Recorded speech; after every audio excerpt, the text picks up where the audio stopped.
என்ன மக்களே, ஒரு வழியா லாரன்ஸ் அண்ணன் அவருடைய கருத்தை சொல்லிட்டாரு.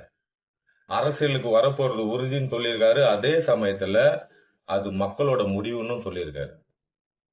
இதை நான் மனப்பூர்வமா வரவேற்கிறேன். ஏன் அப்படின்னா, விஜய் சார் அவருடைய நண்பர், இன்னைக்கு அவர் சிஎம், அரசியலுக்கு வர சொல்றாரு. கண்ணு மூடிட்டு அவர் போலாம், ஒரு பதவி ஆசை இருந்தா. ஆனா அவர் என்ன நினைக்கிறாரு? மக்களோட கருத்தும் இதுல முக்கியம்.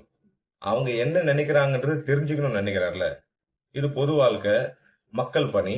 அப்போ மக்கள் அவர் அரசியலுக்கு வர்றதை விரும்புறாங்களா அப்படின்றத அவர் தெரிஞ்சுக்கணும்னு நினைக்கிறாருல. இது ஒரு நாகரிகமான அரசியலா நான் பாக்குறேன். மனப்பூர்வமா வரவேற்கிறேன். விஜய் சார் ஒருத்தர் தேர்ந்தெடுக்கிறாரு, ஒருத்தர் கூப்பிடுறாருன்னா அது சாதாரண விஷயம் கிடையாது. அவங்கள ரொம்ப காலமா தெரிஞ்சா மட்டும்தான் அதை பண்ணுவாரு. கிட்டத்தட்ட 25 வருஷத்துக்கு மேல அவங்க கிட்ட ஒரு நட்பு இருக்கு. பல பேர், தளபதி கூட இருக்க பல பேர் லாரன்ஸ் அண்ணனோட இந்த வருகையை வரவேற்கிறாங்க. ஏன் அப்படின்னா அவரோட சர்வீஸ். ஒரு சிலர் அதை எதிர்க்கிறாங்க. என்ன காரணம்னு கேட்டா, அவர் ரஜினி சாரோட விசுவாசி அப்படின்றாங்க. எனக்கு இதெல்லாம் அரசியலுக்கு அப்பாற்பட்டது. ஆனா நான் சொல்லிக்க விரும்புறது என்னன்னா, ரஜினி சார் மேல லாரன்ஸ் அண்ணனுக்கு எந்த அளவுக்கு மரியாதையும் பாசமும் இருக்கோ, அதே அளவுக்கு மரியாதையும் பாசமும் விஜய் சார் மேலயும் இருக்கு. அதுக்கு ஒரு எடுத்துக்காட்டு சொல்லணும்னா, அவர் ஹீரோ ஆயிட்டார்ல, அதுக்கப்புறம் கோரியை பண்றது ரொம்ப குறைச்சிக்கிட்டாரு.